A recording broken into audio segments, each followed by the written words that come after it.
dear beloved, Boss Mike, Cervera. Tingnan nyo. Dito na tayo kay Sandro, mga kababayan. Nako! Sandro! Nung nangangampanya ng aking tatay, tapos hinihingi niya ang suporta ng Malacanang, tinawagan kami. Pinapunta kami sa Malacanang. Pinahintay kami dyan. Mga 2 oras kami nakahintay. Nakatambay lang dun. And then, nakaharap kami. I'm never gonna forget. Andun kami sa Presidential Guest House, pinasok. And at the time, there was still no official endorsement from Malacanang. And Bumabanat pa ngayon presidente, no? exactly. And so we were supposed to meet the president at the time. But instead, hinarap kami sa 3 tao. Hindi ko na lang babanggitin kung sino. But we were put in front of 3 people, and they essentially, asked, ano plano mo, ano magagawa mo para sa amin, etc., etc. And then there was one person who's a sitting official now, hindi ko na lang sasabihin, but that's a clue.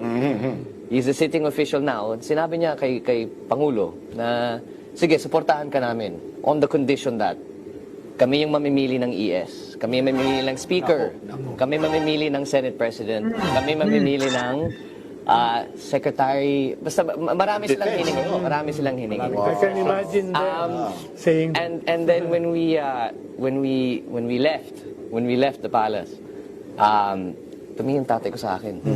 Alam mo, kulang na lang papatayin na nila ako. Nagmo-multitask ako, ha? Grabe, no, mga kababayan, ano? Antindi yung mga kondisyonis ng kampo ni Duterte, no? Lahat ng mga mahalagang pwesto, mga kababayan, para suportahan daw si Pangulong Bongbong Marcos ayon dito sa pasabog ni Sandro Marcos, mga kababayan, na tinutokso nila ng kung ano-ano dahil hindi nila makaya yung utak at talino. Matalino tong bata na to eh. Alam nyo, mga kababayan, ito yung nakikita ko nga na darating ang panahon. Pagkaraan ng isa pang presidente. Mga kababayan, si Sandro, magugulat kayo, eto na ang magiging presidente. Oo, na magtutuloy uli sa nasimulan ng lolo at tatay niya. Diba, mga kababayan ko? Grabe, no? Ibang klase. Yan yun, mga kababayan, ha? Yan. Ngayon, tingnan nyo yung parang gusto na raw patayin si Pangulong Bongbong dun sa di ba? Sa Tony Hart, sabi naman ni Takero sa akin, wait lang kayo kasi nalilate kayo. Mamaya uli natin pag-usapan yan. Alam nyo, mga kababayan, eto pa isa. Ipanoorin muna natin habang nagtatrabaho ko dito sa cellphone ko. And yan na. this is the first time kunento ko to. Wow. And I don't know if the president's gonna get mad at me saying this. Andito na tayo. Andito na tayo. Mr. President. Nung nangangampanya ng aking tatay, tapos hinihingi niya ang suporta ng Malacanang, tinawagan kami. Pinapunta kami sa Malacanang. Pinahintay kami dyan. Mga 2 oras kami nakahintay. Nakatambay lang dun. And then, nakaharap kami. I'm never gonna forget. Andun kami sa Presidential Guest House, pinasok. And at the time, there was still no official endorsement from Malacanang. And bumabanat pa ngayon presidente, no? exactly. And so we were supposed to meet the president at the time. But instead, hinarap kami sa 3 tao. Hindi ko na lang babanggitin kung sino. But we were put in front of 3 people, and they essentially, asked, ano plano mo, ano magagawa mo para sa amin, etc., etc. And then there was one person who's a sitting official now, hindi ko na lang sasabihin, but that's a clue. He's a sitting official now. Sinabi niya kay Pangulo na, sige, suportahan ka namin. On Si Bongo yan. the condition that kami yung mamimili ng ES. Yan. Kami yung mamimili ng Speaker. Makita nyo, sila mamimili ng Executive Secretary. sila mamimili ng speaker. Eh di ano na nangyari kay Pangulong Bongbong Marcos noon? Aso-asuhan na lang ni Digong. Sino ba naman ang po pwedeng nun, mga kababayan? 'Di ba? Sino naman ang papayag? Kahit ako, hindi ako papayag eh. Matalo na kung matalo kaysa naman ganun yung kaysa ganun yung aking magiging trabaho. Hindi pwede, 'di ba, mga kababayan? Speaker, pati executive secretary, pati Senate President, sa kanilang lahat. Kagaguhan yung Kami mamimili ng Senate President. Kami mamimili ng Secretary. Basta marami silang hiningin. Marami silang hiningin. I can imagine them saying And then when we left the palace, tumingin tatay ko sa akin.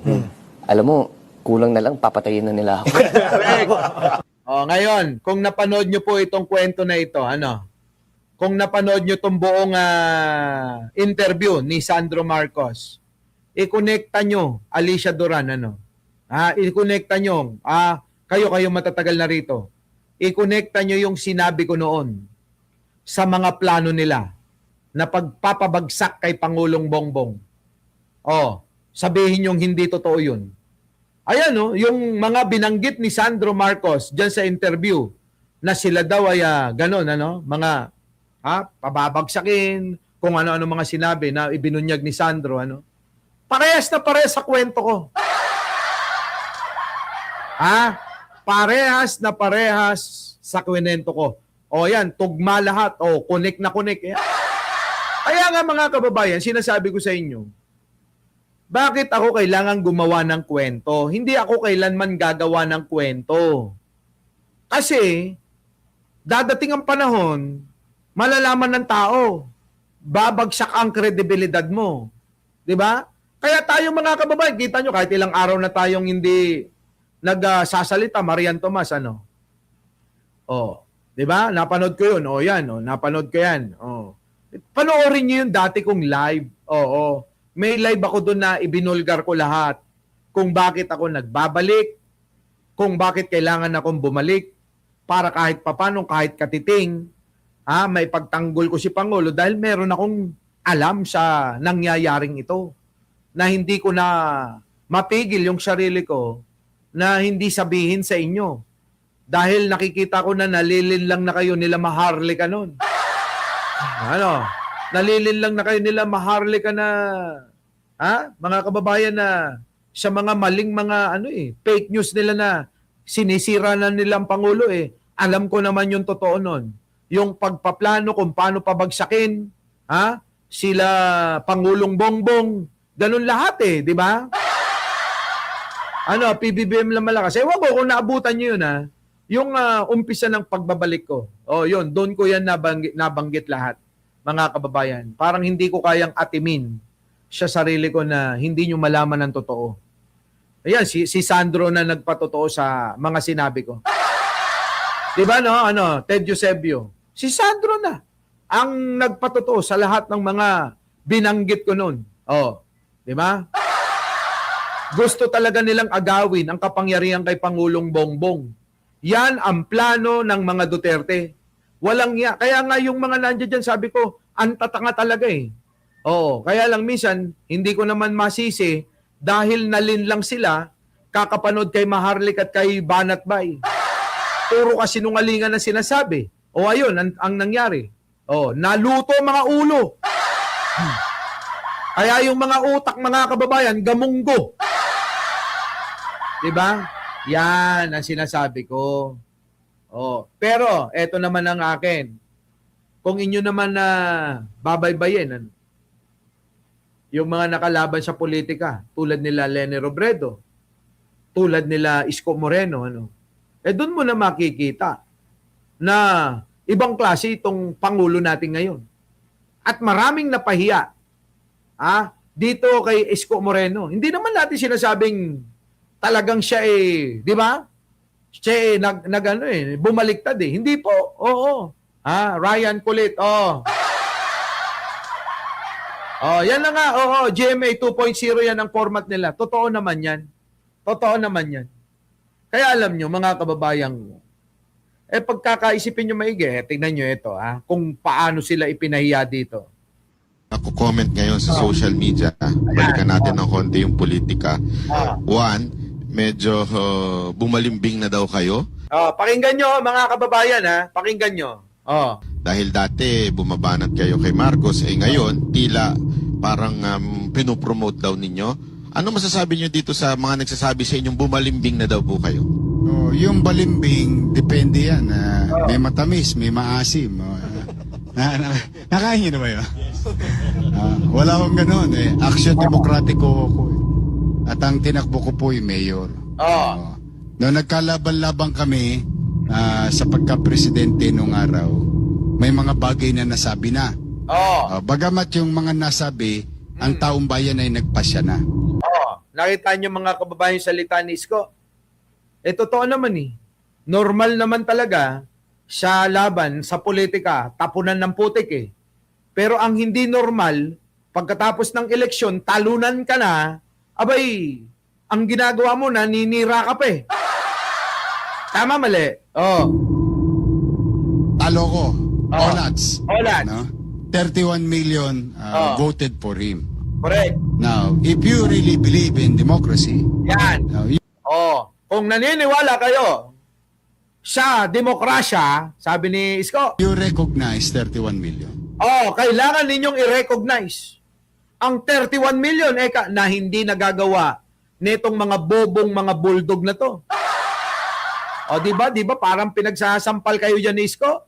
Pero mo sabihin sa harapan ninyo na kayo mga tumutulig sa kay Pangulong Bongbong, sabihin ba naman kailangan ninyong igalang itong 31 million na mga bumoto kay Pangulong Bongbong Marcos, di parang pinagsasampal yung mga bobong tangaron. Ano? Yung mga bobo na minsan magkakasamang nagkwekwentuhan. Ang sakit nun, mga kababayan, sabihin sa harapan mo, no? Kailangan nating igalang, ang 31 million na bumoto kay Pangulong Bongbong Marcos. Sabi ni Isko yun sa harapan nila. Aray ko. Masakit yun kung sa akin yun, mga kababayan, ano? Baka natauhan na ako. Ganun lang kasimple. Simple. Di tapos na. Kahit kasimple, Mayor, hindi naman naiintindihan ng mga kausap mong bobo Mga bobo yung kausap mo, hindi nila naiintindihan yan. Iisipin nila masama ka. Kahit na tama na yung sinasabi mo, na respeto natin ang naghalal na 31 million kay Pangulong Bongbong. Kang ganun. Hindi nila kayang irespeto. Diba? Kaya yung mga nandun, nagkakalabitan. Butang ina, bakit ganito sinasabi ni Isko? Hindi sila makapalag Tingnan ninyo. Maghanap kayo. Ito, magandang challenge. Doon sa kung sino yung nag-comment. Hindi, si Banat Bay lang yan. Ina mo, Banat Bay, kita mo? Di sinabihan ka. Sino ngayong bobo sa inyo ni Takero? Di ikaw, tignan mo, harap-harapan kang ginawang katatawanan. Ginawa ka niya sa harap-harapan ng publiko, mga manonood, ginawa kang boplox. Biruin mo sabihin sa'yo yan. Yung sabihin, yan, sabihin mo yan sa mga, mga nagko-comment. Comment mo lang naman yun Na bumaliktad na daw si Isko. Ayan, tingnan mo, na-real talk ka ni Isko. Maghanap kayo ng mga salita. Simula nung naulat sa pagka-presidente. Correct. Ang dami ng iskandalo na nangyari. Correct. Ano yun? Yung issue ng sibuyas, asukal, nalala niyo yun? Yung mga unang... Sabi ng mga bobo, yan. Yan. Akala nila babanat na yan. Mga tanga. Oo. Kahit pagsamasamahin yung mga utak nyo dyan, hindi kayo aabot sa utak ni Isko. Tuloy. Kaya nga si Mocha dati nagigil dito, di sumisip-sip sa puwet ni Isko ngayon. Bakit? Tingnan mo, dati binabanatan nyo si Isko. Ngayon sip-sip, tumbong kayo. Kulang na lang, saksakan nyo ng straw. Oh. Bukal, sibuyas, lahat. Anything. Mga ano. Alam mo, 5-5 dinut-dut sa akin sa mikropono. I never made comment. Why?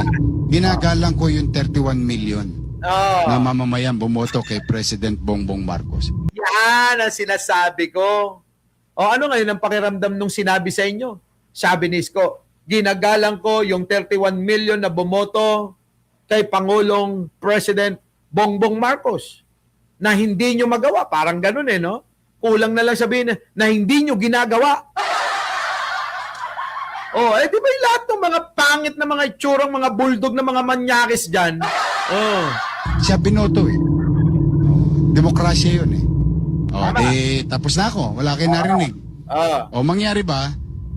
Naalala niyo yung kwento sa Maynila, nagsigawan ng tao, bumalik ka na. So I listen to salamat naman. 65% of the people of Manila voted in our favor. So ibig sabihin, landslide, nanalo. Nanalo si Mayor Isko. Mayor na ako. Presidente si Bonget. Mas komportable ako sumisa pagka si Bonget ang tawag namin, but with due respect kay President Marcos. Anong ginawa ko? Ano? Nakipagtulungan. Para ano? Para ba sa politika ko? Unang-una, wala naman ako ambisyon na. Pangalawa, kita nyo? Si Isko, nanalo, nakipagtulungan kay Pangulong Bongbong. Si Sara Duterte, tinulungan na ni Pangulong Bongbong para manalo, ngayong gustong agawin yung pwesto sa pagiging presidente. Nakita nyo mga kababayan yung kaibahan. Kung inyong aaraling maigi, hindi po ba dapat ang ating namamayani na pag-uugali ay yung ganun? Na kapag ka ikaw ay nanalo na rin at may presidenteng ihinalal na, kailanman huwag ka lang kumontra at tumulong ka sa lahat ng mga gagawin niyang proyekto. Paano ang nangyari? Si Sara Duterte ang plano ipalit kay Pangulong Bongbong para maging presidente ng 9 na taon. Kaya nga sabi nga ni Ryan Kulit, GMA 2.0 ang format nila. Nakuha nyo mga kababayan, bakit? Kasi alam naman ninyo na si Kibuloy ay pinanggigigilan na ng Amerika. Ngayon, bakit ba pinanggigigilan? Ano yun, napagkamalan lang? Hindi ho. Nilitis at inamin ng kanyang mismong kasama sa paggawa ng mga krimen sa Amerika. Kaya ngayon, hinihingi na siya para doon ay panagutin sa mga kasalanan niyang nagawa. Yun po yung iniiwasan nilang mangyari. Kaya gusto nila ay maagaw ang kapangyarihan ni Pangulong Bongbong. Mailigtas nila itong mga kakampi nila. Si Digong hindi madala sa dahig. Sino? Si Bato hindi madala sa dahig. At si Kibuloy hindi madala sa Amerika. At kaya nilang paikot-ikutin katulad ng pinaikot ni Digong noon. Sino naman ang magdidemanda kay Kibuloy noon? Kung ang best friend niya ay si Duterteng matanda. Wala. Untouchable silang lahat. Pero dahil iba na ang presidente, sabi ni Pangulong Bongbong, ang nagkasala dapat managot. Kahit sino ka pa. Kahit dati ka pang presidente, kahit pastor ka pa, kahit senador ka pa, kahit kaibigan pa kita, kahit kamag-anak pa kita, mananagot ka. Yan yun, mga kababayan hindi naman kami magkakontra. Presidente siya, mayor ako. Kita nyo? Presidente siya, mayor daw si Isko. Si Sara Duterte. Si Sara Duterte, vice president niya, running mate niya. Magkakontra ba dapat yon? Hindi. Ano dapat? Nagtutulungan. Kita nyo? Nagtutulungan, mga kababayan. Anong ginawa nila? Pilinano nila ang pagpapabagsak kay Pangulong Bongbong. Dahil sa pag-aakala ng mga ilan na mga kasamahan natin, alam nila yan. Lahat ng mga nang re-recruit sa amin noon na bumaliktad sa pagsuporta kay Pangulong Bongbong na hindi ko ho ginawa yun. Bagkos, dinalaw ko sa panaginip ko si Pangulo. Sabi ko, yung kampo ni Sara at ni Duterte, pababagsakin ka raw. Dahil weak leader ka raw. Dahil, hindi ka raw hindi mo raw kayang magpatakbo. Mayroon daw silang video ng dodroga ka raw. Sabi ni Pangulo, kasinungalingan yan. Sabi ko Manong, loyal ako sa iyo. Oo. 'Di ba? Kaya lang ayaw ko nang mag-vlog kasi sigurado mag-iiba ng ng pananaw yung mga kaibigan natin at ako rin iba. Doon ako sa tama. Kaya lang pipiliin nila yung mali. Doon ko napagtanto mga kababayan, yung mga kaibigan pala natin, pansarili lang ang kanilang gusto. Yung pansariling interest lang nila yung mahalaga. Ay, mali na. Nalaman ko pa mga kababayan sa isang pagpupulong, abay, yung mga vlogger, Yung mga vlogger, kanya-kanya na ho ng mga, hinihinging pwesto dahil mapapabagsak na raw nila si Pangulo. Yung isa mga kababayan, gusto maging, konsul. Yung isa naman, magiging, ASIC. Yung isa gusto maging YUSEC. Abay, pinaghati-hatian na ng mga putang inang mga vlogger ang mga itsura na yan. Oo, pinaghati-hatian na yung mga posisyon sa gobyerno, kakapal ng mga muka. Di ba? Ang kakapal ng mga muka. Paano naman magkakaroon ng posisyon yung kung magbasa hugi? Yung isa naman, paano naman magiging yusek ng Department of Tourism kung hindi ka naman naliligo? Paano ka naman magiging konsul sa Amerika kung wala namang alaman yung utak mo kundi chismis lang? Chismis lang tulad ni Maharlika, tignan ninyo, ngayon kinakarma na. Ano na nangyayari sa kanya? Hindi nyo ba napapansin? Tuloy-tuloy na yung pangangayayat niya. May malubhang sakit daw si Maharlika. May malubhang sakit na hindi na ho magagamot. Kita nyo? Yang mga yan, yung maganyang itsura, mga kababayan ko. Si Bayot, ano yung hinihingi mo, Bayot? Yusik ka ng DILG daw. Anak.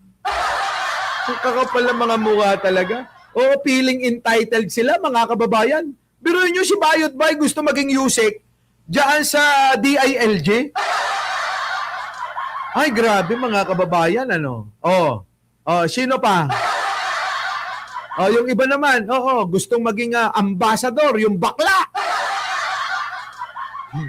Di ba mga kababayan? Tingnan niyo yung bakla, gusto maging ambassador. Anak ng pating na yan, yung iba pang mga vlogger, tingnan niyo yung mga itsura, yung mga mukhang bulldog. Naghahati-hati na sila mga kababayan sa mga posisyon sa gobyerno. Tayo, nakita nyo naman mga kababayan ko, yung pagtulong natin sa gobyerno ni Pangulong Bongbong, hindi tayo naghahanap ng kapalit. Bakit? Naniniwala tayo na mas higit na kailangan natin si Pangulo na mamuno kaysa ipalit si Sara Duterte na si Raulo Bobo. Ano na ba ang inoffer sa akin? Marami na hong na-inoffer sa akin na pwesto sa gobyerno. Pero hindi ko ho tinatanggap. Bakit? Bakit ko tatanggapin yun? Unang-una, mga kababayan, hindi ho yun ang porte ko. At mga kababayan ko, meron naman akong hanap buhay. Ayokong madagdagan, mabahiran, gawin pang issue. Diba?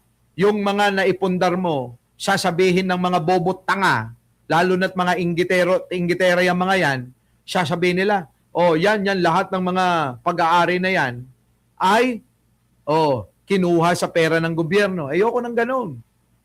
Ay bakit ko gagawin yun? Madali ho akong makontento sa buhay meron lang akong, Banat Bay, makinig ka. Ha? Makinig ka. Kung kay Takero naiinggit ka, mas maiinggit ka sa akin, maniwala ka. Una, meron akong katabing magandang babae sa pagtulog ko. Gabi-gabi. Ha? Makinig ka, Banat Bay. Maiinggit ka sa akin. Inggit ka, no? Oh. Sipin mo. Oh. Kung inggit na inggit ka na kay Takero, mas mainggit ka sa akin. Una, meron akong isang magandang babae na laging nasa tabi ko. Katabi sa pagtulog tuwing gabi. Kayakap, kaulayaw, kabengbangan. Ngayon, kahit itanong mo, sabihin, sukong-suko nga ako dyan eh. Ay nako, suko na, namamagana eh. Ako gusto ko pa eh. Di ba? Ngayon, mga kababayan, meron ba si Banat Bay nun? Wala. Wala. Ang Hilita, wala. Wala kang ganun. May negosyo ka ba? Wala. Kita naman sa itsura mo. Ako, negosyo ko, pagpapaganda. Di ba? Pagpapaganda. Di ba? Di ba? Kaya lagi akong pogi. Wag mo na akong hangarin. Kasi yun naman ang sinasabi, gusto mo akong makilala. Para saan? Gusto mo akong makilala ng personal. Di ba? Nagdududa tuloy ako. Baka naman bet na bet mo ako, ha? Ngayon, makinig ka. Hindi ko kailangan mag-vlog. Di ba? Ngayon, ikatlo, marami akong anak. Ang dami kong anak. Di ba? Ang dami kong anak, iba-iba nanay. Hindi ko naman, kaya alam nyo, hindi ko pinagmamalaki yung iba-ibang nanay. Hindi ko pinagyayabang. Ang pinagyayabang ko, yung mga anak ko, maayos lahat. Di ba? Hindi ko pinagdamutan. Kasama ko lahat. Lahat ng pangangailangan, binibigay ko sa mga anak ko kahit na ganun yung nangyari sa buhay namin. Tama, mali? Kita mo, kung saan-saan ko kasama. Nagbabanding kami sa Europa. Nagbabanding kami sa Iceland. Nagbabanding kami sa London. Lumilibot kami sa buong mundo para magbanding na mag-ama. Meron ka nun? Wala. Kaya, alam mo ba, Banat Bay, marami tayong, marami akong meron na wala kayo. Kahit sino sa inyo. Kahit sino sa inyo. Hindi kayo aabot. Kung sasabihin mo, ipagmamayabang mo na naman yung mga sasakyan mo na kinita mo sa bayad ng mga politiko sa'yo. Wala yan. Nako, maniwala ka sa akin. Pamalengke ko lang yan. Yung mga sasakyan nyo na yan. BMW, pamalengke ko lang. Mercedes-Benz, pamalengke ko lang yan.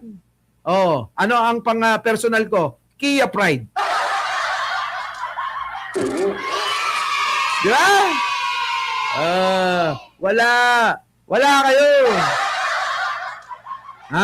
Ako kahit matulog ako maghapon, paggising ko, marami na akong pera sa tabi. Di ba? Kayo, kailangan nyo manira ng manira. Kailangan nyo magpasama ng magpasama ng tao. Kailangan nyo magsinungaling ng magsinungaling. Sino ngayon ang matino sa atin? Sino ang matino sa atin ngayon? Kung si Takero na tinitira mo, pinipilahan, ako, Diyos ko! Hindi na mahinto-hinto ang cellphone ko kakatawag ng mga chika babe. Grabe. Ay, nako. Kaya nga sabi ko kay Jan Angeles huwag kang lalayo sa tabi ko, baka matukso ko sa iba. Meron ka ganon? Wala. Kaya hindi nakakapagtaka na inggit ka sa amin. Inggit ka, no?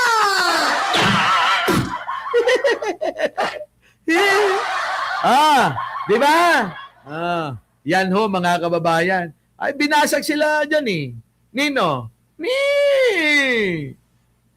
Mayor Isko. Nagmukha silang tanga dyan, ano? Ginawa silang mga uto-utot, mga mangmang. Ewan ko ba? So anyways, babalik tayo, babalik tayo. Alam mo yan, di ba? Alam niyo yan, kayong mga matatagal na't nakasubaybay sa akin. Ang aking buhay, nakabuyang-yang. Hindi ko naman pinagkakatanggi na marami kong anak. Lahat, kita nyo naman, maaayos. Di ba? Walang mga pasaway. Nakikinig sa ama. Sa turo, kita nyo naman mga kababayan. Yung bunso ko nga ngayon mga kababayan, no? Papasok sa eskwela, may sariling kotse. Basta ako, wag lang yung Kia Pride ang gagamitin dahil pang personal ko yun eh. Sabi ni JC Sanchez, walang kwentang tao yan si Banat by Boss Mike. Sabi ko sa inyo. Diba, Evelyn Calison? Wala, Ramel Cruz. Ma'am Teresita, Ronnie Celestino. Boss Mike, ano mga beauty? Lahat! Lahat. Lahat, Arnold Gutierrez. Lahat ng pagpapaganda. Bakit? Di ba kaya nga ako lagi sa abroad? Lagi ako sa Korea. Lagi ako sa China. Lagi ako sa London. Lagi ako sa kung saan-saan. Bakit? Kasi nandoon yung mga negosyo natin. Di ba? Ang negosyo ko, Banat Bay, pang-international. Ano negosyo ninyo? Pang-international din naman para manira. Para utuin nyo yung mga mga OFW, niloloko nyo sila para magkapera kayo. Kapalit ng mga binabayad sa inyo. Aminin nyo na. Di ba? Yan ho. Hindi man tayo mga kababayan pinagpala katulad ng iba. Para sa akin, sobrang blessed na sa akin yun. Bakit? Siyempre kailangan mga kababayan kasi gawin natin ng tama. Kaya nga tayo mga kababayan, tama yung ginagawa natin, tama yung pinapanigan natin. Kasi hindi naman natin kailangan ng pera. Ang nangangailangan ng pera, yung mga gustong umagaw ng kapangyarihan. Kapag kumampi ka ron, kailangan bayaran ka. Kasi kailangan mong magsinungaling, kailangan mong magbalita ng mga bagay-bagay na ikakasira ng aagawan ng pwesto. Simple lang unawain yan eh. Hindi lang naunawaan ng iba kasi mga bobo rin eh. Bagay, pare-pares naman sila. Anyways, mga kababayan, sabi nga, correct, dami nila nabubudol na OFW. Sabi, yun na nga, yun naman talaga ang target nila. Yung OFW talaga ang target nila. Tayo hindi.